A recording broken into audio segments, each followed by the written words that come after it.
CM Bhupesh Baghel ने 1,21,500 करोड़ का budget पेश किया, जो कि अब तक का सबसे बड़ा बजट है। सीएम ने बजट को छत्तीसगढ़ के भरोसे का बजट बताया। बजट में सभी के लिए यथासंभव प्रावधान किए गए। मुख्यमंत्री ने बताया कि प्रति व्यक्ति आय में बढ़ोतरी हुई। बजट में शिक्षा, स्वास्थ्य, सिंचाई और अधोसंरचना विकास पर खासा जोर दिया गया। गांव, गरीब महिलाओं, युवाओं और किसानों के लिए भी ये बजट खास रहा।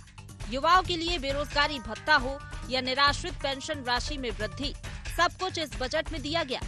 सीएम भूपेश बघेल ने बजट में जनता के लिए सौगातों का पिटारा खोल दिया। सीएम भूपेश बघेल ने इसे भरोसे का बजट बताया। उन्होंने कहा कि बजट में सभी वर्गों का ख्याल रखा गया है। सभी के मानदेय में बढ़ोतरी कर राहत देने की कोशिश की गई है।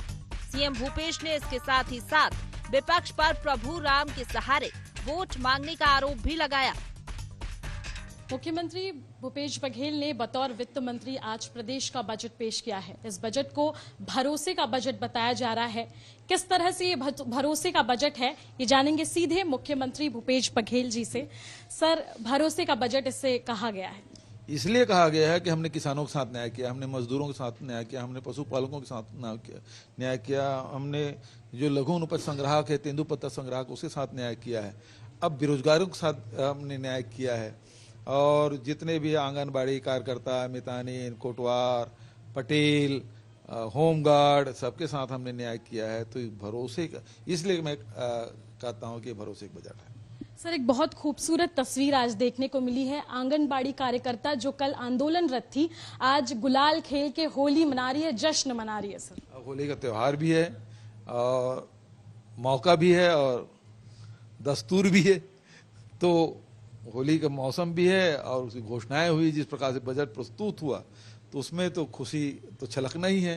तो हमारी बहनें बहुत खुश है और खूब होली खेल रहे हैं, एक दूसरे पे गुलाल मल भी रहे हैं और गाना गीत भी गा रही हैं।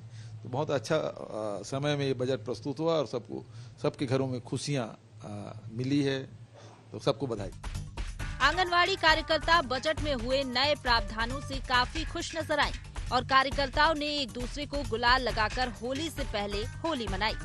सीएम भूपेश बघेल के होली गिफ्ट से कार्यकर्ता काफी गदगद दिखी। वहीं विपक्ष ने इसे निराशा वाला बजट बताते हुए बजट पर कई तरह के सवाल खड़े किए। क्या कुछ कहा पूर्व मंत्री बृजमोहन अग्रवाल ने, आप खुद ही सुन लीजिए। आम बजट पेश हो चुका है और सरकार ने सभी वर्गों को साधने की पूरी कोशिश की गई है। लगातार विपक्ष आरोप लगा रही थी कि जो बजट आने वाला है वो चुनावी रेवड़ी बजट होगा, जिसके लेकर लगातार पक्ष की ओर से बताया जा रहा था कि सभी वर्गों के लिए कुछ न कुछ होगा। चाहे वो युवाओं की बात करें, हमारे साथ है सर। बजट आ चुका है, कैसे देखना है बजट? ये बजट जनता के विश्वास को तोड़ने वाला बजट है। ये बजट जनता को गुमराह करने वाला बजट है, क्योंकि 4 साल में जनता का विश्वास नहीं जीत पाए, तो अब क्या विश्वास जीतेंगे? जनता इस पर विश्वास नहीं करेगी। लगातार वो कह रहे हैं कि भरोसे का बजट है, सभी वर्गों को साधने के प्रयास। मैं कह रहा हूं कि भरोसे को तोड़ने वाला बजट है। लोगों को उम्मीद बड़ी बड़ी थी, पर खोदा पहाड़ निकली चूहिया है। आपको क्या कुछ कमी लग रही है इसमें? इसमें कुछ है ही नहीं, पूरी ही कमी है। ये बजट छत्तीसगढ़ को पीछे ले जाने वाला बजट है, आगे ले जाने वाला नहीं है। सीएम भूपेश बघेल ने 5वीं बार बतौर वित्त मंत्री छत्तीसगढ़ का बजट पेश किया। बजट में सर्वहारा वर्ग के लिए कई सारी सौगातों की झड़ी लगाई गई। बजट में ख्याल इस बात का भी रखा गया कि ये केवल चुनावी बजट न कहलाए, बल्कि इसमें आधारभूत व्यवस्थाएं और संरचनाओं के लिए भी जगह दी गई। इसलिए इसे आम छत्तीसगढ़िया के भरोसे का बजट बताया गया। बजट से आम छत्तीसगढ़िया के सपनों को उड़ान तो मिली ही मिली, साथ ही साथ देश दुनिया की प्रतिस्पर्धा के माहौल में आगे बढ़ने का संबल भी भूपेश बघेल सरकार ने उसे प्रदान किया। वहीं दूसरी ओर बजट पर विपक्ष ने सवाल खड़े किए, जिस पर सरकार का पलटवार भी सामने आया। वहीं चुनावी साल में बजट में दी गई सौगातों का कितना फायदा कांग्रेस को मिलेगा, इस पर सबकी नजरें बनी रहेंगी। IND 24 के लिए रायपुर से निधि प्रसाद की रिपोर्ट।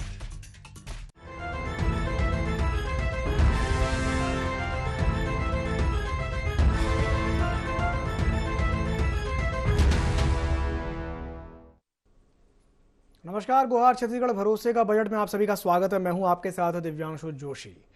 तो मुख्यमंत्री भूपेश बघेल ने बजट को प्रस्तुत कर दिया है, पेश कर दिया है। 1,21,500 करोड़ का ये जो बजट पेश किया गया है, इसे लेकर के तरह तरह की प्रतिक्रियाएं भी अब सामने आनी शुरू हो गई हैं और आज इसी विषय को लेकर के हम चर्चा करने वाले हैं। लेकिन चर्चा करने से पहले जान लेते हैं क्या हैं आज के गुहार पॉइंट्स। बजट ने जीता छत्तीसगढ़िया का दिल, क्या मील का पत्थर साबित होगा बजट? बजट में किस वर्ग का रखा गया सबसे ज्यादा ध्यान? बीजेपी ने क्यों बताया निराशा वाला बजट? तो चलिए चर्चा को आगे बढ़ाते हैं और चर्चा को आगे बढ़ाने के लिए हमारे साथ 3 खास मेहमान जुड़ गए हैं। हमारे साथ चर्चा में जुड़े हुए हैं सुरेंद्र वर्मा जी, जो कि प्रवक्ता हैं छत्तीसगढ़ कांग्रेस के। साथ ही साथ हमारे साथ जुड़ी हैं लक्ष्मी वर्मा जी, जो कि प्रदेश उपाध्यक्ष हैं छत्तीसगढ़ भाजपा की। और हमारे साथ जुड़े हुए हैं लखन चौधरी जी, जो कि आर्थिक विश्लेषक हैं। आप तीनों ही मेहमानों का बहुत बहुत स्वागत है ID24 में। सबसे पहले मैं शुरुआत करना चाहूंगा लखन चौधरी जी से। लखन जी, बजट आ गया है, चुनावी साल है, कैसे देखते हैं इस बजट को, क्या कहेंगे इस पर? जी देखिए दिव्यांशु जी, बजट जो आया है, जैसे कि पिछले 2-3 दिनों से चर्चा थी कि भरोसे का बजट होगा, तो बिल्कुल निश्चित रूप से भरोसे का बजट है। और इसमें जो समाज के सभी वर्ग हैं उनको जो है संतुष्ट करने का एक तरह से प्रयास किया गया है। चाहे वो आंगनबाड़ी कार्यकर्ता हो, या चाहे युवा वर्ग हो, या चाहे किसान हो, चाहे उद्योगपति हो, व्यापारी हो, सभी वर्ग को देखिए कि बेरोजगारी भत्ते की जो है बात उठ रही थी, 2500 रुपए प्रति माह बेरोजगारी भत्ते का भी इसमें ऐलान किया गया है। जो आंगनबाड़ी कार्यकर्ता है उनका भी 6000 से 10,000 कर दिया गया है। सहायकों का 3500 से जो है 6000 कर दिया गया है। 6000 से 10,000 उनका कर दिया गया है। इसमें एक मुख्यमंत्री कन्या विवाह योजना में जो 25,000 रुपए सहायता दी जाती थी, उसको बढ़ा के जो है पूरी तरह से 50,000 कर दिया गया है जी। इसके साथ साथ जो है देखिए और भी जो चीजें, नवा रायपुर से लेकर दुर्ग तक मेट्रो, मिनी मेट्रो का प्रावधान किया गया है। उच्च शिक्षा के क्षेत्र में भी एक नई जो चीज इस साल की गई है, जो पिछले 20 साल से राज्य में नहीं हुई थी। राज्य के जो कमजोर वर्ग के छात्र हैं उच्च शिक्षा में, जो शोध के लिए उनको राज्य रिसर्च फेलो के लिए जो है एक फंड की घोषणा की गई है। तो कहने का मतलब देखिए, गीदम जैसे, मनेन्द्रगढ़ जैसे दूरस्थ इलाके में मेडिकल कॉलेजों की स्थापना की बात की गई है जी। तो कहने का मतलब जो है तमाम वर्ग को इसमें साधने का प्रयास जो है किया गया है। और मुझे तो लगता है कि देखिए ये इस सरकार का आखिरी बजट है और चुनाव भी है, तो चुनावी बजट भी कहा जाना जो है कोई अतिशयोक्ति नहीं होगा। तो स्वाभाविक है, जो कि हर सरकार का आखिरी बजट चुनावी बजट होता है। केंद्र में भी अभी हमने देखा, मध्य प्रदेश में भी देखा, सब जगह है। तो कुल मिलाकर मुझे लगता है कि सभी वर्गों के लिए कुछ न कुछ इस बजट में की गई है। कुछ संविदा के जो कर्मचारी हैं जो पिछले कुछ दिनों से हड़ताल में थे, वो जरूर कुछ नाराज हुए हैं और कुछ निराशा का माहौल है कर्मचारियों में। तो देखिए कि कुछ न कुछ तो वर्ग होते हैं जिनमें थोड़ी बहुत निराशा होती है, लेकिन कुल मिला के कमोबेश मुझे लगता है कि ये एक तरह से संतुलित बजट है और भरोसे का बजट जिस तरह से कहा जा रहा था वो इसमें खरा उतरता है। चलिए ठीक है, लक्ष्मी जी से मैं प्रतिक्रिया ले लेता हूं। लक्ष्मी जी, लखन जी कह रहे हैं कि भाई एक संतुलित बजट है, क्या कहेंगी? ये तो पूरी तरह से जो चुनाव घोषणा पत्र है उस ढंग से नजर आ रहा है। आज इनके जन घोषणा पत्र में जो सबसे बड़ी बात इन्होंने कही थी और महिलाओं को जो ठगा था शराबबंदी की, और वो एक तरफ तो वो शराबबंदी की बात किए थे और दूसरे तरफ से शराब से, ये आबकारी से बड़ा राजस्व की बात कर रहे हैं जी बजट में। तो ये इससे स्पष्ट होता है कि ये बजट जो है वो लोक लुभावन बजट है और ये आम जनता को हित को साध कर नहीं किया गया है। महिलाओं की बात करें तो इन्होंने जो ग्रामीण विकास के लिए इनके नरवा गरवा घुरवा बाड़ी जो योजना है और उसके लिए कोई विशेष जो प्रावधान है जिससे जो महिला बहनें हैं वहां स्व सहायता समूह की बहनें जुड़ी हैं और उनको योजना को बताया जरूर है कि वो ग्रामीण उद्योग के माध्यम से सक्षम बनाएंगे, लेकिन क्या उसके लिए बजट जो है उतना आवंटित किया है? अभी बहुत कम समय है इनके पास और उस समय में क्या ये लोक लुभावन जो कई के वादे हैं वो पूरा कर पाएगी? मुझे नहीं लगता। ये पूरा होता दिख रहा है। पिछले जो 4 साल में इन्होंने चुनावी बजट जो लाए हैं उसके अनुरूप कितना काम किए हैं इसको भी बताना चाहिए हमारे कांग्रेस के भाइयों को। तो इनके बजट जो है वो पूरी तरह से एक छलावा है, एक दिखावा है कि आम जनता के हित के बात करने वाली बजट नहीं है। दूसरी तरफ जो हमारे कर्मचारी भाई हैं जिनको इन्होंने ठगा था, चाहे वो संविदा कर्मचारी हो, कलेक्टर स्तर के कर्मचारी हो, और इन लोगों को भी नियमित करने की बात बजट में कहीं दिखाई नहीं। लक्ष्मी जी एक बात बताइए, लक्ष्मी जी कल तक जो महिलाएं आंदोलन कर रही थीं, परेशान थीं, आज वो महिलाएं होली खेल रही हैं, होली मना रही हैं, खुशियां मना रही हैं, कह रही हैं कि नहीं बहुत अच्छा बजट आया है, भूपेश भैया ने बहुत अच्छा बजट महिलाओं की आप बात कर रहे हैं जी दिव्यांशु जी। जी ये एक तरफ आपने देखा होगा कि जो शिक्षा कर्मी अनुकंपा नियुक्ति के लिए बहनें 4 महीने से बैठी हैं धरने पे, उन्होंने एक बार जल समाधि भी लेने की कुछ बहनों ने कोशिश की और अपना सर मुंडवा के बैठी हैं, और वो बहुत बड़ी संख्या पे भी नहीं है। उनका तो ध्यान दे नहीं पा रही कि कोई सुन ली है कांग्रेस सरकार ने, वो भूखे प्यासे मरने के लिए सड़क पे पड़ी हैं, और ये एक तरफ कहती है कि हम हितैषी हैं महिला के। तो ये कैसी सरकार है? ये इनको जवाब देना चाहिए। आज यहाँ चलिए ठीक है बजट की बात कर रहे हैं, एक तरफ ये बड़ा उत्साह मना रहे कह रहे बहनों को, और दूसरी तरफ वो बहनें होली का त्योहार है और उसपे 4 महीने से घर में जा नहीं पा रही है, भूखे प्यासे बैठी। चलिए ठीक है, मैं प्रतिक्रिया ले लेता हूँ। सुरेंद्र जी क्या कहेंगे लक्ष्मी जी की बात पर? दिव्यांशु जी, लक्ष्मी वर्मा जी वरिष्ठ नेत्री है भारतीय जनता पार्टी के, लेकिन इनके खुद के बयान विरोधाभास से प्रेरित हैं। देखिए, एक तरफ ये कहती हैं कि लोक लुभावन बजट है, इसका मतलब कि आम जनता के हित के प्रावधान तो हैं, दूसरी तरफ ये कहती हैं कि इसमें कुछ नहीं। तो भाजपा के नेता ये तय कर ले कि वो कहना क्या चाहते हैं। इस बजट की सबसे बड़ी खासियत दिव्यांशु जी, ना कोई नया कर है, ना नए कर्ज की बात है, ना पुराने कर में किसी प्रकार की वृद्धि है। उसके बावजूद लगातार पिछले 2 बजट के समान इस बजट में भी 3,500 करोड़ के राजस्व आधिक्य का बजट है। सुशासन, समृद्धि और आत्मनिर्भरता की दिशा में जो भूपेश बघेल सरकार ने 4 साल से काम किया है, उसको आगे बढ़ाने वाला ये ऐतिहासिक बजट है। ये ठोस अर्थव्यवस्था की नींव रखी गई है। जिस प्रकार से एक तरफ आप देखेंगे केंद्र का बजट आया हाल ही में, 34% जो आय का स्रोत जो है राजस्व की प्राप्तियां नए कर से बताया गया। 18 लाख करोड़ का नया कर्ज वो ले रहे हैं। तमाम भाजपा शासित राज्यों से आप तुलना करेंगे, वहां भी गुजरात, मध्य प्रदेश लगातार कर्ज ले रहे हैं। हमारी सरकार पिछले बजट में भी और इस बजट में भी 1 रुपए का नया कर्ज नहीं लिया है, और जो ऋण की देयता है, शुद्ध ऋण जो है वो -788 करोड़ पिछले बजट में। मतलब हमने ब्याज का भी रिपेमेंट किया और मूलधन के अगेंस्ट भी हम पेमेंट कर रहे हैं, नया कर्ज कुछ नहीं ले रहे हैं। और जिस प्रकार से आर्थिक, सामाजिक और क्षेत्रीय संतुलन है, सभी जिलों को, सभी संभाग को, सभी वर्ग को सामाजिक न्याय और सामाजिक सुरक्षा को लेकर जो प्रावधान किए गए हैं। अभी भारतीय जनता पार्टी के नेता ये कह रहे थे, वो शिक्षा कर्मियों की विधवाओं का मामला उठा रहे थे, जो सीलिंग की अनुकंपा नियुक्ति की, उसको भी हमारी सरकार ने खत्म किया है। 4,000 से ज्यादा अनुकंपा नियुक्ति दिए हैं। और वो जो आंदोलनरत हैं, जब भाजपा के शासन काल में कोई सेवा नियम नहीं था, वो विभाग के कर्मचारी भी नहीं थे, उनको बिना नस्ती संधारण के, बिना सेवा पुस्तिका के आउटसोर्सिंग करके नौकरी दे दी गई थी। उनको लॉलीपॉप पकड़ाया गया था। उसके लिए भी सरकार रास्ता निकाल रही है। और जो रसोइयों के साथ में जो तमाम ये जो मानदेय की वृद्धि है, वो केवल आंगनबाड़ी सहायिका और कार्यकर्ताओं के लिए नहीं है। जो रसोइया हैं, जो मितानिन बहनें हैं, जो कोटवार हैं, जो ग्राम पटेल हैं, इसके साथ साथ जो हमारे गोठानों में गोठान समिति के अध्यक्ष हैं, सदस्य हैं, उनको भी मानदेय की व्यवस्था की गई है। जो सामाजिक सुरक्षा पेंशन है वो 1.5 गुना वृद्धि की गई है। छात्रवृत्ति की राशि सीधे 1.5 गुनी कर दी गई है। जो हॉस्टल में रहने वाले जो छात्र हैं, उनको भोजन का जो व्यय मिलता था, वो सीधा 71% बढ़ोतरी की गई है। विभाग में।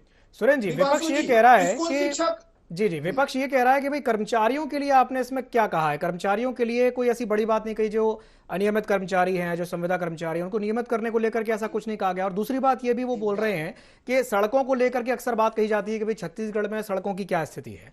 उसके लिए ठीक है, आपने 500 करोड़ का प्रावधान किया है, लेकिन उनके हिसाब से 500 करोड़ भी बहुत कम है। 500 करोड़ का जो प्रावधान किया वो कह रहे हैं कि बहुत कम है। भारतीय जनता पार्टी के नेता इसी प्रकार से भ्रम फैलाते हैं। कर्मचारियों के संदर्भ में जो प्रावधान किए जाते हैं, बजट के बाद भी जो वेतन विसंगति है, उनके डीए का प्रावधान है, वो बजट के बाद में भी अनुपूरक बजट में और जो भी समय समय पर वित्त विभाग के द्वारा जो नोटिफिकेशन जारी होता है उससे प्रभावित होते हैं। अनियमित कर्मचारियों का जो मामला है, भारतीय जनता पार्टी के नेताओं के भड़कावे पे कई कर्मचारी हमारे भाई हैं, वो हाईकोर्ट और सुप्रीम कोर्ट में भी याचिका लगाए। सीएस की अध्यक्षता में कमेटी बनी है, शीघ्र निर्णय आ जाएगा उनका। और उस बीच में और देखिए, ये कैसे कहते हैं 500 करोड़ पीडब्ल्यूडी का बजट। मैं विभागवार आपको बताता हूँ जी। शिक्षा का जो बजट है 19,489 करोड़ का है जी। 101 नए आत्मानंद स्कूल खोले जा रहे हैं, 23 नए कॉलेज खोलने जा रहे हैं। पिछले साल 3 नए मेडिकल कॉलेज बने, इस साल इस बजट में 4 नए मेडिकल कॉलेज का प्रावधान है। कृषि का बजट 10,070 करोड़ का है। जो पंचायत और ग्रामीण विकास जिसमें भी सड़क बनते हैं 10,329 करोड़ का है। 6,000 करोड़ का गृह विभाग का बजट है, जिसमें पुलिस थानों को अपग्रेड करने का। पीडब्ल्यूडी का बजट 6,500 करोड़ का। अधोसंरचना का है, मुख्यमंत्री अधोसंरचना निर्माण का बजट है। लोक स्वास्थ्य यांत्रिकी का जो पीडब्ल्यूडी का है 5,497 करोड़ है। नगरीय प्रशासन का 5,361 करोड़ है। तो लगातार सरकार जो है प्रत्येक विभाग में, शिक्षा का बजट कभी भी रमन सरकार में 6,000-7,000 करोड़ से ऊपर नहीं हुआ था। तो इस बजट में 19,489 करोड़ का है। शिक्षा, स्वास्थ्य, रोजगार और आम जनता की समृद्धि, जो राजीव गांधी किसान न्याय योजना है, जिसके माध्यम से एमएसपी के अतिरिक्त इनपुट सब्सिडी दी जाती है किसानों को, 6,800 करोड़ का प्रावधान है। जो 9,000 और 10,000 रुपए प्रति एकड़, जो जितनी जिसकी रकबा है उसी अनुरूप उनको दिया जाता है, बिना किसी भेदभाव के। तो भारतीय जनता पार्टी के नेता पहले ही मुद्दाविहीन थे। इस बजट के बाद तो राजनीतिक सुनामी आने वाली है। चलिए ठीक है, तो ये लगातार झूठ फैला रहे थे। ठीक है सुरेंद्र जी, 1 मिनट दीजिएगा। ये प्रधानमंत्री आवास को लेकर फैलाते थे, आज बिंदु क्रमांक 94 पढ़ ले भाजपा के नेता। प्रधानमंत्री आवास योजना में अब तक 8,82,289 आवास जो है वो पूर्ण हो चुके हैं। जो 23-24 के लिए लक्ष्य है प्रदेश को 2,30,000 का, उसके लिए 3,238 करोड़ का प्रावधान इस बजट में किया गया है। 100% लक्ष्य को प्राप्त करने की दिशा में भूपेश बघेल सरकार देश की इकलौती सरकार है। चलिए ठीक है, ठीक है, आपकी बात पर मैं प्रतिक्रिया ले लेता हूँ। के साइड पे जी जी जी 98.27% लक्ष्य को ठीक है, ठीक है सुरेंद्र जी, ठीक है, ठीक है, ठीक है, मैं आपकी बात पर प्रतिक्रिया ले लेता हूँ। लक्ष्मी जी क्या कहेंगी सुरेंद्र जी की बात पर? उनके जवाब से संतुष्ट हैं आप? सुरेंद्र जी जो है वो कांग्रेस के प्रवक्ता है, और वो ये कह नहीं सकते मंच में कि जो बजट पेश हुआ है वो जनहित ऐसी है। आज सड़कों की बात अभी कर रहे थे आप जानते हैं कि सड़क का जो बजट है, चाहे वो पीडब्ल्यूडी का है कि ये जो सड़कों का बजट जो वो बता रहे हैं, क्या इतना सफिशिएंट है? आज पूरी तरह से 4 साल में प्रदेश में कोई भी सड़क जो है उसका रिकंस्ट्रक्शन नहीं हुआ है, मेंटेनेंस की है, वो भी पॉलिश की तरह। आप चलिए पूरा मैं ले चलती हूँ, जितनी भी सड़कें उसकी स्थिति क्या है। और 4 साल में इतनी हैवी लोडेड गाड़ियां, आज प्रदेश जो है पूरी तरह से चारों तरफ भ्रष्टाचार के अलावा कुछ नहीं दिखाई देता है। इनका निश्चित रूप से जो बजट पेश हुआ है कुछ वर्गों को साधने की कोशिश की है, लेकिन और आम जनरल आप देख रहे हैं तो ये बजट इस छत्तीसगढ़ के प्रदेश के हित के लिए जो है कहीं दिखाई नहीं देता है। इनका पूरी तरह से चुनावी घोषणा पत्र है। इन्होंने अभी सीटों की बात की, आत्मानंद स्कूल की बात की। मैं मानती हूँ कि एक तरफ ये आत्मानंद स्कूल, जैसे हम कहते हैं ना कि जब कोई बाहर से आता है तो उस व्यक्ति को दिखाने के लिए भेंट मुलाकात के दौरान मुख्यमंत्री जी जाते थे तो उनको बताने के लिए 4-6 लोगों को तैयार किया जाता था। उसी तरह से स्वामी आत्मानंद स्कूल को ये एक तरफ तैयार कर रहे हैं और दूसरे तरफ और सरकारी स्कूल हैं, उनकी क्या स्थिति है ये देखिए, और उनके लिए क्या बजट क्या है वो मैं जानना चाहती हूँ सुरेश जी से। आज जितने भी और स्कूल है जो शासकीय, वहां पे स्कूल में ना कोई मेंटेनेंस है और ना जो शिक्षा से संबंधित जो व्यवस्थाएं चाहिए स्कूल को वो तक मुहैया नहीं करा रही है कांग्रेस की सरकार। दूसरी बात, इन्होंने अभी जो तहसील बनाने की और घोषणा की है, पहले के जो उप तहसील है उनको तहसील बनाए हैं, तो वहां ना तो ये पोस्टिंग कर पाए हैं, तहसीलदार की जो नायब तहसीलदार बैठे थे उनको प्रमोट करके रखे हैं, ना उसमें कहीं भर्ती किया है, ठीक है, ठीक ना है। कहीं व्यवस्थाएं की है। इन सब के लिए क्या बजट किया है वो सफिशिएंट है? तो आप अपने घोषणा में जो आपने आज बजट लाया है उसका दिखा रहा है, लेकिन उसको पूर्णतः क्या आप कर पा रहे हैं इसको आप देखिए। चलिए ठीक है, मैं आपकी बात पर प्रतिक्रिया लूंगा सुरेंद्र जी से, लेकिन उससे पहले एक छोटा सा सवाल मैं कर लेता हूं लखन जी से। लखन जी, जो बात अभी लक्ष्मी जी ने कही है कि भाई प्रावधान तो आपने कर दिया, लेकिन करेंगे कैसे, क्या कहेंगे इस पर? जी दिव्यांशु जी, देखिए मैं थोड़ा सा इसका भी जवाब दे रहा हूं, और साथ ही मैं बजट का, देखिए इस भाग में मैं उसका आर्थिक विश्लेषण करूंगा, थोड़ा सा टाइम लूंगा। जी जी, देखिए लक्ष्मी जी ने कहा है वो केवल इसी बजट के संदर्भ में नहीं है, वो सवाल हर बजट के संदर्भ में उठता है। 2 दिन पहले एमपी का बजट आया था, उसमें भी ये सवाल उठता है, केंद्र के में भी उठता है। तो ये जो चीजें हैं, क्रियान्वयन की बातें हैं, वो हमेशा जो है वो सवाल रहती है। मुख्य बात यह है कि बजट में जो आंकड़े रहते हैं, बजट में सरकारों के द्वारा जो प्रावधान किए जाते हैं, उनका हम एनालिसिस करते हैं। तो उस संदर्भ में जब हम आज के छत्तीसगढ़ के बजट को देखते हैं, आर्थिक उसका मैं विश्लेषण करूं तो देखिए 1,21,500 करोड़ का बजट है। इसमें सरकार का जो राजस्व प्राप्ति है 1,06,000 करोड़ का है, और उसमें 1,02,501 करोड़ का राजस्व व्यय है। मतलब 3,500 करोड़ का राजस्व अधिक का बजट है। पिछले साल अभी आर्थिक समीक्षा आई थी, उसमें 702 करोड़ का अधीक्षक का जो है बजट अनुमान को जो है संशोधित किया गया था। तो इस तरह से हम देखते हैं तो 3,500 करोड़ का राजस्व अधिक सरप्लस बजट, तो ये बजट की जो खासियत को बताता है। राजकोषीय घाटा को देखिए 3% में सीमित करके रखा गया है, जबकि इस समय केंद्र का या दूसरे दिगर राज्यों का आप देखेंगे 7%, 8%, 9% तक राजकोषीय घाटा जो है गया है। तो इस लिहाज से भी बजट जो है संतुलित बजट कहा जाता है। एक और महत्वपूर्ण चीज कि पूंजीगत व्यय को इसमें 15% तक जो है बढ़ाया गया है, 15% पूंजीगत व्यय है। देखिए इस समय केंद्र सरकार का जो बजट होता है उसमें ब्याज भुगतान पर 25%, जो राजस्व प्राप्ति का 25% चला जाता है। आज छत्तीसगढ़ की बजट में जो आंकड़े हैं उसमें मात्र 6% है ब्याज भुगतान। तो इसका मतलब है तमाम चीजों में ब्याज भुगतान। इसी तरह से जो केंद्र से जो राजस्व की प्राप्ति होती है सकल जो है टैक्स के माध्यम से, तो वो 41% है, और राज्य का अपने स्रोत से जो पैसा आ रहा है वो 46% है। तो 5% अपने सोर्स से भी सरकार जनरेट कर रही है। जिस तरह से लक्ष्मी जी कह रहे थे कि प्रधानमंत्री आवास योजना, स्वच्छ भारत, प्रधानमंत्री सड़क योजना, मनरेगा, तमाम चीजों के लिए बजट में प्रावधान किए गए हैं। इसलिए जब हम इस बजट का विश्लेषण करते हैं तमाम दृष्टि से, आर्थिक उसकी जो है दृष्टि से, तो भी बजट एक संतुलित बजट कहलाता है। देखिए क्रियान्वयन की बात अपनी जगह है, वो पॉलिटिक्स है, राजनीति है, और सवाल बंद नहीं होंगे। विपक्ष का काम है सवाल उठाना, लेकिन बजट की जब हम विश्लेषण करेंगे आर्थिक दृष्टि से, तो बजट एक संतुलित बजट है, सभी वर्गों को साधने का प्रयास किया गया है। निश्चित रूप से चुनावी बजट होगा, उसमें कोई दो राय नहीं। ठीक है। तो लखन जी का कहना यह है कि बहुत ही संतुलित बजट है। मैं वापस एक बार रुक करना चाहूंगा सुरेंद्र जी का। सुरेंद्र जी, जो बात अभी लक्ष्मी जी कह रही थी, भाई वो ये पूछ रहे हैं, विपक्ष ये पूछ रहा है कि आपने प्रावधान तो कर दिया, घोषणाएं कर दी, योजनाओं की राशि भी बढ़ा दी, पैसा कहां से आएगा? सुरेंद्र जी।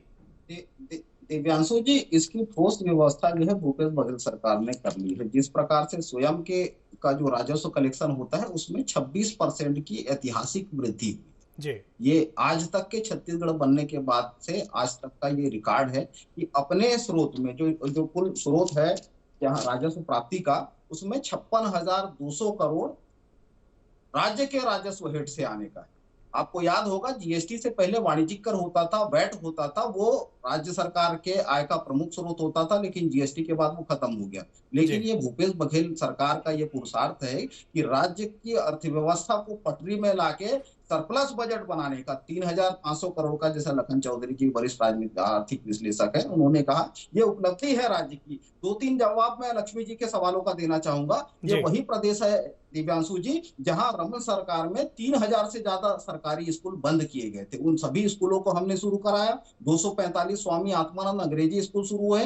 इस बजट में फिर से 101 नए आत्मानंद स्कूल की बात कही गई है। 23 नए कॉलेज बनाए जा रहे हैं। ITI के उन्नयन के लिए 3 दिन पहले जो अनुपूरक बजट पेश हुए थे, उसमें 1200 करोड़ जो मशीनरी अपग्रेड करने, वहां टेक्नोलॉजी अपग्रेड करने, युवाओं को, क्योंकि 2019 से 24 के लिए जो नई उद्योग नीति बनी है, कुशल श्रमिक जो है वो यहाँ के स्थायी मूल्यवासियों के लिए आरक्षित किया गया है, तो उनको टेक्निकल ट्रेनिंग देने के लिए इस बजट में फिर से 100 करोड़ का प्रावधान है। और जिस प्रकार से भारतीय जनता पार्टी के नेता बात करते हैं, आपको याद होगा केंद्रीय बजट में GDP का 48% खर्च है, जो हमारे प्रदेश की हम बात करें तो 17% है। और जिस प्रकार से लखन चौधरी जी ने कहा, इस बार के भी केंद्र के बजट में राजस्व प्राप्ति का सबसे बड़ा स्रोत जो है नया कर्जा 34%। हमने न पिछले साल कर्ज की बात कही थी, न इस साल कोई नया कर्जा लिया गया है। तो भारतीय जनता पार्टी के नेता अनर्गल बयानबाजी करते हुए अभी कह रहे थे कि रोड के लिए, इंफ्रास्ट्रक्चर के लिए क्या है। मैं फिर से रिपीट कर देता हूँ, ग्रामीण विकास के लिए 10,070 करोड़ और PWD का 5,497, कुल 16,197 करोड़। स्कूल शिक्षा के लिए 9,489 करोड़। ठीक है सुरेंद्र जी, भाजपा शासित राज्य है जी बिल्कुल 17% शिक्षा में खर्चा किया जा रहा हो, 8% स्वास्थ्य में खर्चा किया जा रहा हो। ठीक है, चलिए सुरेंद्र जी, भारतीय जनता सुरेंद्र जी समय सीमा की बाध्यता है। आप तीनों ही मेहमानों का हमारे साथ जुड़ने के लिए बहुत बहुत धन्यवाद। तो 1,21,500 करोड़ का जो बजट आज मुख्यमंत्री भूपेश बघेल ने प्रस्तुत किया है, इस बजट से काफी उम्मीदें थी। ये कहा गया था कि भाई ये भरोसे का बजट साबित होगा, और सरकार की कोशिश भी यही है, सरकार की मंशा साफ हो गई है कि भाई सभी वर्गों का सरकार ने इस बजट में ख्याल रखा है। अब देखने वाली बात ये होगी कि सभी वर्गों को राहत देने के बाद ये जो बजट है ये कितना जनता को संतुष्ट कर पाता है, क्योंकि जो तस्वीरें निकल करके हमारे सामने आ रही हैं वो कहीं ना कहीं ये बता रही हैं कि जो महिलाएं कल आंदोलन कर रही थीं, आज वो खुशियां मना रही हैं, होली खेल रही हैं। तो गुहार छत्तीसगढ़ में फिलहाल के लिए इतना ही। मुझे दीजिए इजाजत और आप बने रहिए ID24 के साथ। नमस्कार।